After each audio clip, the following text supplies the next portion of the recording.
Welcome to the CoreLogic Housing Market Update for September 2020.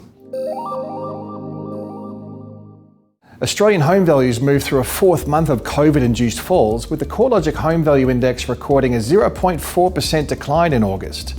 Although housing values continue to trend lower from their pre-COVID highs, at least from a macro perspective, the rate of decline has eased over the past 2 months, and 5 of the 8 capitals recorded steady or rising values through the month. The Melbourne housing market remains the main drag on the headline results. Following a similar decline in July, Melbourne home values were down 1.2% in August. This was the largest fall recorded amongst the capital cities, demonstrating the impact of a worse viral outbreak to other cities, along with a larger demand-side impact from stalled overseas migration. Through the COVID period to date, Melbourne home values have fallen by 4.6%. Outside of Melbourne, the remaining capital cities all recorded slightly better conditions relative to July.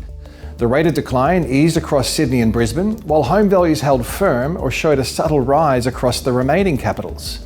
The performance of the housing markets are intrinsically linked with the extent of social distancing policies and border closures, which also have a direct impact on labour market conditions and on sentiment. It's not surprising to see Melbourne as the weakest housing market, considering the extent of the virus outbreak and subsequent restrictions which have weakened the economic performance of Victoria. Regional markets have continued to outperform their capital city counterparts across the largest states.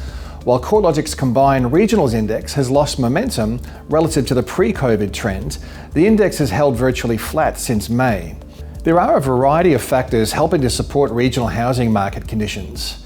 Unlike their capital city counterparts, which last year received around 85% of net overseas migration, most regional markets have avoided the drop in demand caused by a pause in migration. Regional markets may also be appealing for their relatively low density and lower price points. Additionally, the normalisation of remote working through the pandemic could make proximity to the major cities less of a factor in home purchasing decisions. Home sales and advertised stock levels have continued to follow the lead of consumer sentiment trends.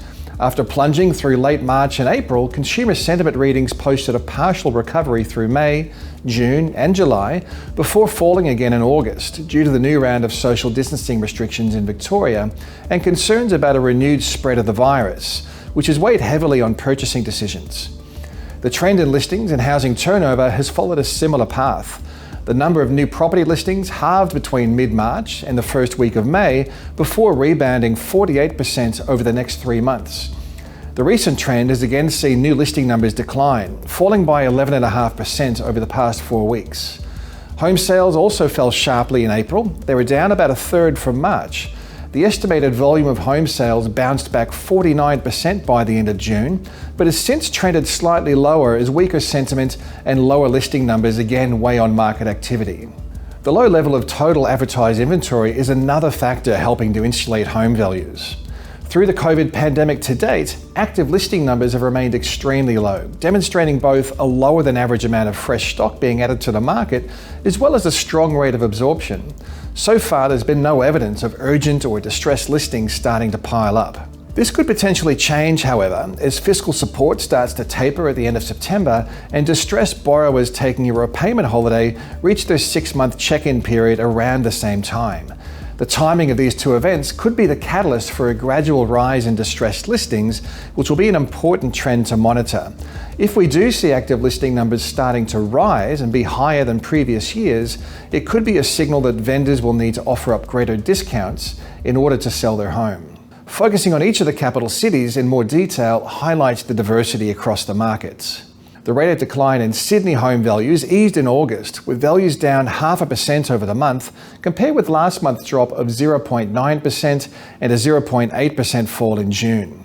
Clearly, home values are still falling, just not as quickly as they were previously.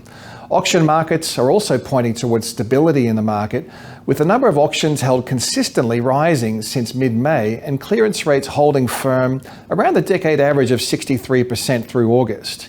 The most expensive quarter of Sydney's housing market has continued to show weaker returns relative to lower value homes, with the top quartile of the market down 3% in value since the end of March, while lower quartile values are only down by 0.2%. Melbourne home values and market activity are being adversely affected by Stage 4 lockdown conditions. Home values were down 1.2% in August, following a similar result in July, taking the cumulative decline to 4.6% through the COVID period so far.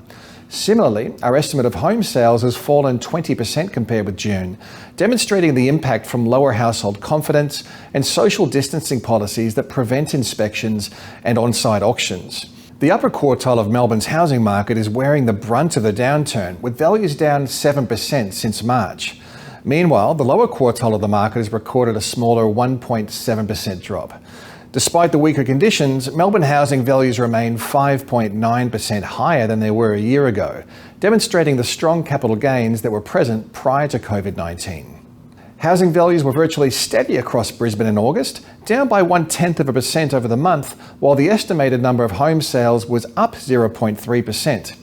Brisbane home values have been resilient to major falls. Since moving through a recent peak in April, home values have fallen by 0.9%, with larger falls across the unit market, where values are down by 2.1%, compared with a 0.7% fall in house values. Similar to other cities, Brisbane's upper quartile housing market is recording larger falls, with values down 2.2% across the upper quartile since March, while the lower quartile home values have held relatively firm over the same period, and the broad middle of the market has recorded a 0.6% lift in housing values. Housing values across Adelaide were unchanged in August. Through the COVID period to date, values across the capital have slipped by only 0.1%. Houses and units have returned the same result over the past 3 months, with both sectors of the marketplace down 0.1% in value. Lower value properties have shown a slightly better performance relative to other sectors of the market. Lower quartile property values are up 1.3% since March, compared with a 0.6% lift in upper quartile property values. Geographically, the quarterly growth rate across Adelaide's sub-regions ranges from a 1.3% lift in values in Unley and Adelaide Hills to a 3.2% drop in values across the CBD. Perth's housing market has staged a turnaround since the early months of the coronavirus. Home values fell 1.6% between May and June, with the rate of decline more than halving through July and values holding firm in August. The levelling out in the rate of decline was accompanied by a lift in the estimated number of sales. In fact, home sales over the past 3 months are tracking about 10% higher than a year ago across Perth. Perth is also showing the tightest rental market conditions of any capital city, with rents up 2% since the end of March. Perth housing values remain the lowest of any capital city, with a median house value slightly less than $462,000. No doubt the healthy levels of affordability, together with low interest rates and a generous mix of federal and state government incentives, are helping to buoy demand. Hobart home values have risen over 3 of the past 4 months, and dwelling values are only 0.1% off their record highs. Most of the strength is apparent in the detached housing sector, where values are up 0.4% over the past 3 months, while unit values have slipped by 0.1% over the same period, and they're tracking 1.3% lower over the year to date. Rental market conditions haven't been as resilient, with Hobart rents falling the most of any capital city through the COVID period to date. Housing rents are down 3.1% since March, while unit rents are down a larger 5.1%. The weak rental conditions, together with a relatively stable level of home values, has caused gross rental yields to compress, declining from a 2019 high of 5.3% to 4.7% in August. Darwin home values posted an impressive 1% rise in August, following a 0.3% dip in July.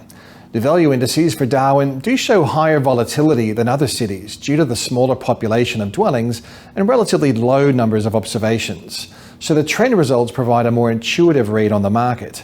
The past 3 months has seen Darwin home values rise by 1%, demonstrating an improving trend following a sustained downturn over previous years.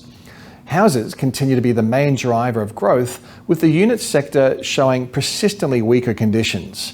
Over the year to date, Darwin house values have posted a 4.5% rise, while unit values are down 3.5%. Canberra home values remained at a record high in August, defying the broader downturn that's been evident across most of the other capitals.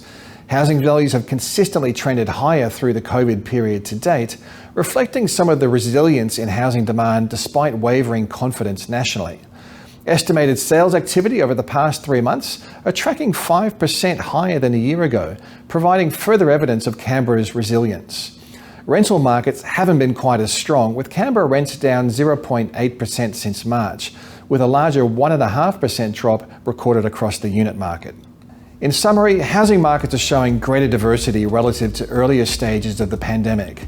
The earlier phase of COVID-19 saw housing markets react similarly, with both listings and home sales falling sharply and home values starting a modest downwards trend. As the virus curve was brought under control, restrictive policies lifted, state borders opened, and conditions bounced back to resemble almost normal levels of activity. More recently, we've seen a clear divergence between regions where the virus curve has steepened and where the virus remains well contained. This highlights the broad economic impact of renewed social distancing policies, border closures, and weak consumer sentiment. As we move into the first month of spring, the market is likely to be less active than normal this year. Spring is a period where transaction activity rises from both a sales and a listings perspective. Heading into spring, the trend in advertised listing numbers and home sales is trending in the opposite direction. New and total listing numbers are reducing and sales activity slipped by an estimated 1.9% in August. So far, there's been no evidence that large numbers of distressed properties are coming on the market. However, this could change towards the end of the year and into next year as fiscal support tapers and lenders become less lenient on distressed borrowers.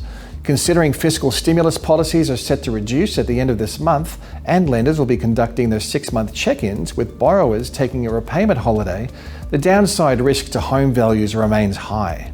The federal budget, to be announced on October 6th, should help to provide further guidance on the direction of housing markets. Additional policy measures aimed at stimulating housing activity could help to support Australia's economic recovery. Looking forward, we're likely to see a diverse outcome for housing markets around Australia, depending on how well the virus is contained and the region's exposure to other factors such as its reliance on overseas migration as a source of housing demand. With so much happening between these monthly updates, make sure you're staying up to date on the latest property market trends at www.corelogic.com.au.